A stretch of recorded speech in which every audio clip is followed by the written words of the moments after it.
Hello and welcome to Nostalgia Goggles. I'm Cass, also known as Retro Gaming Nerd, and today we're going to be talking about what was one of my favorite Mario games of all time.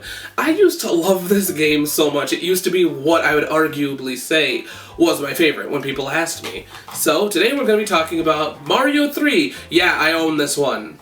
Goodness, I don't know why I fumbled so hard on Mario 2, but here it is, Mario 3, and we're going to see if it's worth playing today. So let's get into it. So the story of Super Mario Bros. 3 is that Bowser sends the Koopalings, which were his kids at the time, to 7 different kingdoms to steal magical wands and turn them into animals and to throw the kingdoms into disarray. Because Bowser's into that shit. He decided to get bigger than just taking over the Mushroom Kingdom. I don't know, is this the Mushroom Kingdom? It feels like it's bigger than the Mushroom Kingdoms because they're called kings, but like, I don't know how monarchies work clearly. Anyways, Princess Peach, being disturbed by Bowser's brazen attack on her empire, she sends Mario and Luigi to rescue the kings and restore peace. Mario and Luigi go on their journey to stop the Koopa Kids and put things right, only for them to learn that Princess Peach herself was kidnapped by Bowser, sometime between them rescuing King 6 and or 7, and they must finish their quest by traveling to the Dark Lands and rescuing Princess Peach. This is some wild ass shit, because like this is the thing, right? This is what I'm kind of want to bring up. Mario has so much land, and I feel like they do nothing with it. I said something about this in Mario 2, and I also said something about this in Mario Land. Nintendo, what's going on here? This is interesting shit, because I never thought that there was other kingdoms, and I guess there's not really outside of like Daisy's now. So when I said that they don't really play with multiple kingdoms, I'm wrong. Technically, because as of recently in Mario Wonder, they have played with the Flower Kingdom. Now, that is definitely a newer kingdom, and it's something that they have introduced in Mario Wonder.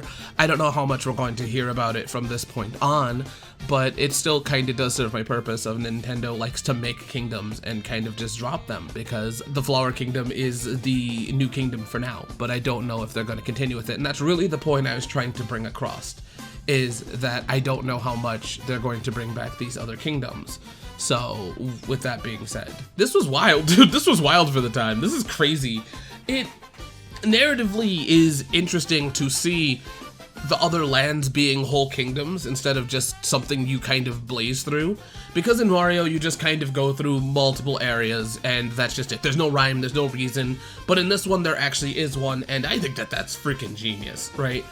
Because it really kind of gets you into it, to save the kings, and really, I don't know, I just really like the story. It's a really cool narrative piece, and, you know, it's something that I feel like Nintendo should play with a little bit more, because that was super cool, you know?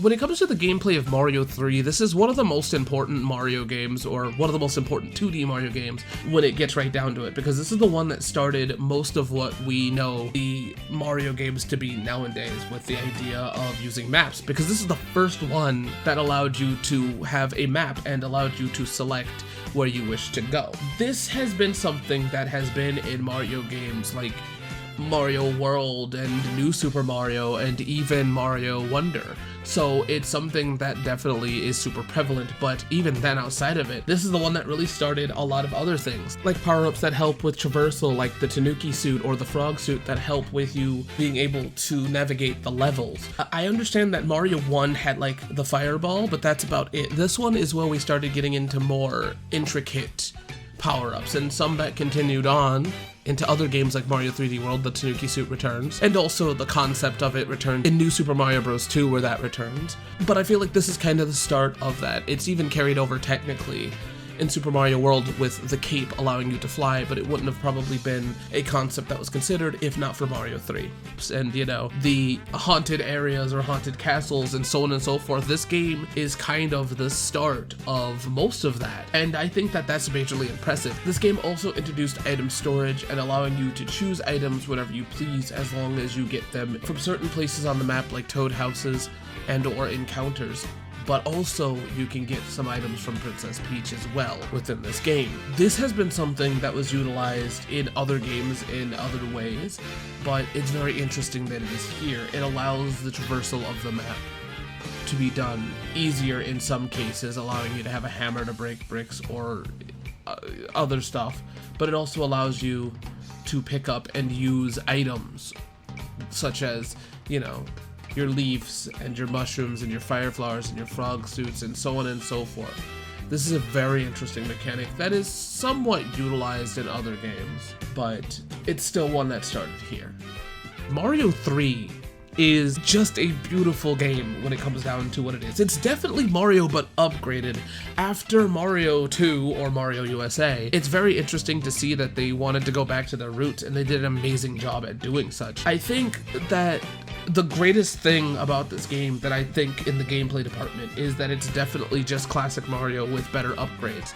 With so much here, I think that it's nice. I think it's hard for me to talk about this game because of just how influential it is to the Mario series, right? This is the game that really started so much of Mario's identity, and it's interesting to see it within the third game.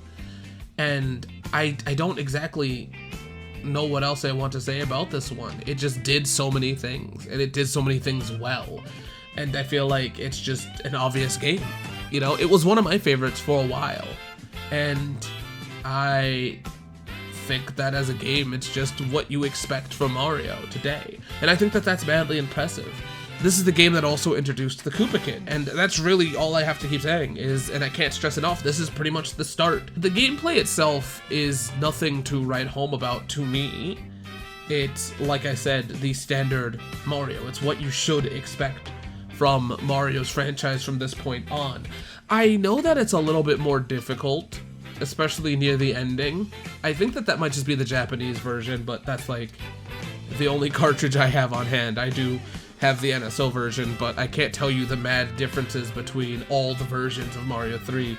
Like, there are stuff to make it easier, but at the end of the day, I know for sure the ending, specifically the ending, is a little bit more difficult, but all in all, I think it's a solid Mario game within the gameplay department. It's not up there like World, where there's more stuff like Yoshi and stuff.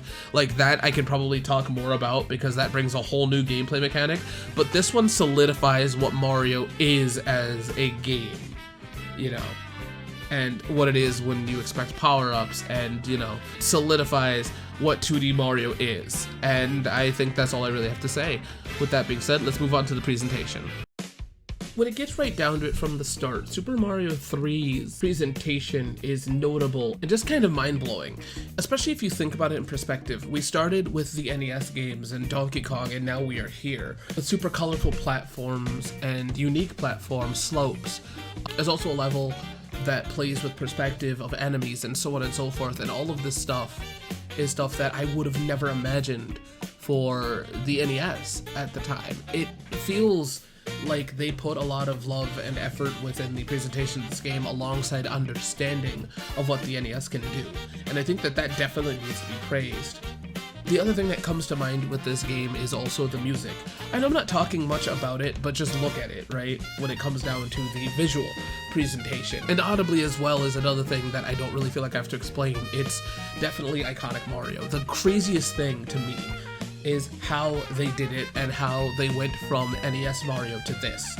And I think that it's madly impressive. I think that when you put that all in perspective, it's really cool.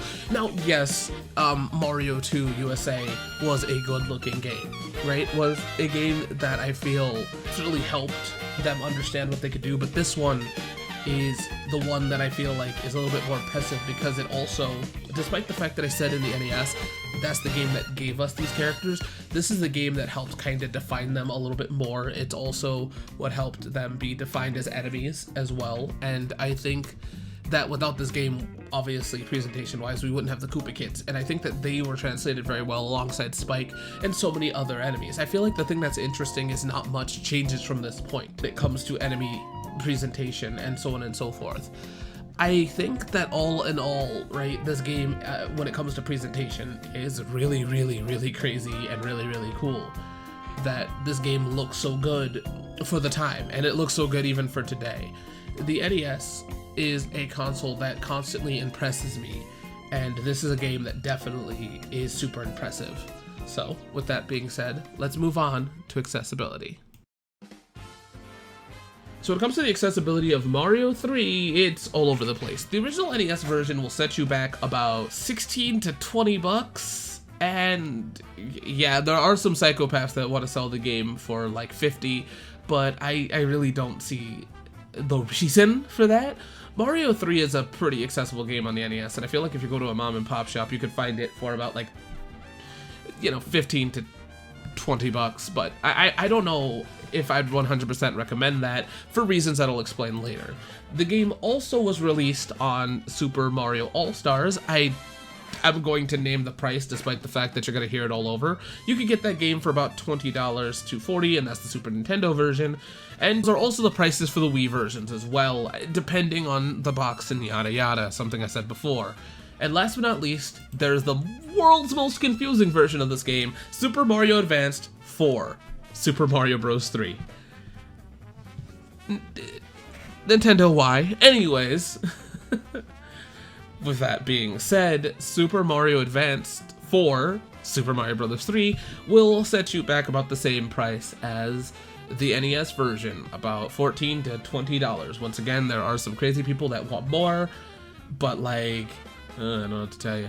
I feel like unless you are a collector, there is no reason to have these games, to buy these games, because NSO has these. Now, once again, as a person that will shill NSO, I definitely understand wanting to own a physical version of a game. I want to make that clear. I know that I say that NSO is the way to go, but if you're just trying to play this game without having to buy extra hardware, NSO is the answer. These are reasonable prices. I would not pay 20 bucks for these games, but I think that being able to find them for the prices that I'm giving you an average. And I think that that's something I want to make clear in the show. I'm giving you an average of what I find, meaning there is lower prices and you could find them, and it depends on the condition. I'm also just talking about like the actual games. There are like bootlegs that you could find if that's what you're into, and there's other ways to play the games, but I do want to make it clear that when I say that NSO is an option, it's because it's an option for if you're somebody that wants to play retro games but doesn't want to commit yet. And there's going to be a point where you might want to commit, because unfortunately, as much as I love Nintendo now, NSO might not be something in the future. It might be something they drop. It's not the first time Nintendo has done it. So with that being said, that's why I'm saying that. I know that this is in Mario 3, but I think that I need to make it clear at some point. So with that being said, I would recommend NSO, but all of these are viable. They're reasonably priced, and I think that that's great. With that being said, let's move on to the goods and the bads. Just kidding, you can also get this game on the NES Classic version as well. I completely forgot about it, like I said in the last episode, but I think it's worth bringing it up. And now with that being said, let's get on to the goods and the bads. For real this time, I promise. This game's just solid. This is a absolutely solid NES game, and if you're ever gonna have to play one Mario game on the NES, I'd recommend this one. It is so important to the Mario ecosystem that I think, honestly, if you're looking to play classic Mario, this is the way to go. Of course, the NES one's great, but the NES one is definitely the start. This one is perfection when it comes to the NES style of Mario, which is bold to say because there's only really two platformer Mario games that run in the traditional Mario, because I'm not counting Mario 2 in Japan, I'm counting Mario USA, and that one changed the game a lot. So I feel like this was definitely a breath of fresh air for a lot of people that played Mario 2, and I think it's a breath of fresh air for a lot of people that are coming into classic Mario. This is a great way to start because of the way that the power-ups work. They are outstanding. I love them. The way that the level design works is really great and really fun. There is some frustrating things to it, but that's kind of classic Mario. At the end of the day, this one just feels so good. I love this one, and being able to play it with two people is great too. The map is beautiful when it comes to that. Being able to take two different routes, and I think that that's really great. You're able to see if you want to do that route, and I think all in all, I think it's just great. Now, with that being said, you don't have as much choice, but like you never do in Mario, so I mean, hey, the little choice you get is great. And with that being said, there's other stuff that I really like about this game, but at the end of the day, it's great, right? The presentation's great. I can't stress that enough. I love how this game plays with so many things, the big levels, the water levels, the Koopa Kids, the mini bosses, the ghosts, everything about this game is great. And I cannot recommend enough how much I love Super Mario 3, and how I think that if you insist on playing an NES Mario game, this is the one you should play. With that being said, no game is perfect. One of the things that sucks about this game that really doesn't matter within the modern day but you are kind of expected to play this game all the way through, and God bless you if you can pull it off. There are remedies to this, like the warp whistle, the save states thanks to NSO, and being able to save within the Game Boy, but man, it is rough. I feel like it makes sense for back in the day when you are a child and this could probably be your summer project, or you could just leave your NES on. God, that does not sound like a good idea. You know, especially for how temperamental the NES is. I don't know about the Famicom so much, but if you jumped hard enough and you like jiggled the cartridge, your game's dead. So I feel like it's interesting that they wanted you to one and done this game, and you probably could if you were skilled. Guess who's not? But like I said, all of this is remedied. I think that that's the most interesting choice that they did, that you're not allowed to save. So, you are now. That's really what makes the game easier to play, but that was kind of my issue back in the day. And yes, like I said, you're able to do the warp whistle, but for how many power-ups you get throughout this game and stuff, it's kind of hard to, you know, want to come back, because you kind of have to, like, play it all the way through. And it's not even that big of an issue, it's just something that I noticed. Another thing is that I do know that I think the Japanese version has an unfortunate issue at one level. I don't remember what it is. It's near the end, though, where you could get stuck. Or it's not even at the end. There's a level where you could get stuck, and I don't exactly remember where it is, because that has never happened, but I believe it was fixed in one version. I think the NES version, so I don't know. I didn't even know if it was. I just know that that was an issue that some people had. I didn't. But probably because I normally stop before we get there. Or I've just never explored outside of the area where you could get stuck. Who knows? With that being said, I could probably be more nitpicky, but I just don't honestly care. I think that the game's perfectly fine, and I really enjoy it when it comes to the NES games. And that was one of my favorite for the longest time. So with that being said, let's move on to the final thoughts.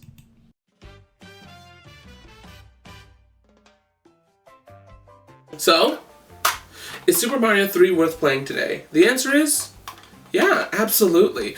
This is a phenomenal game. I don't know about this version particularly. I'm very fond of the Game Boy Advanced version and also the Mario All-Stars version, but I do think that this game, regardless of how you play it, is super great regardless.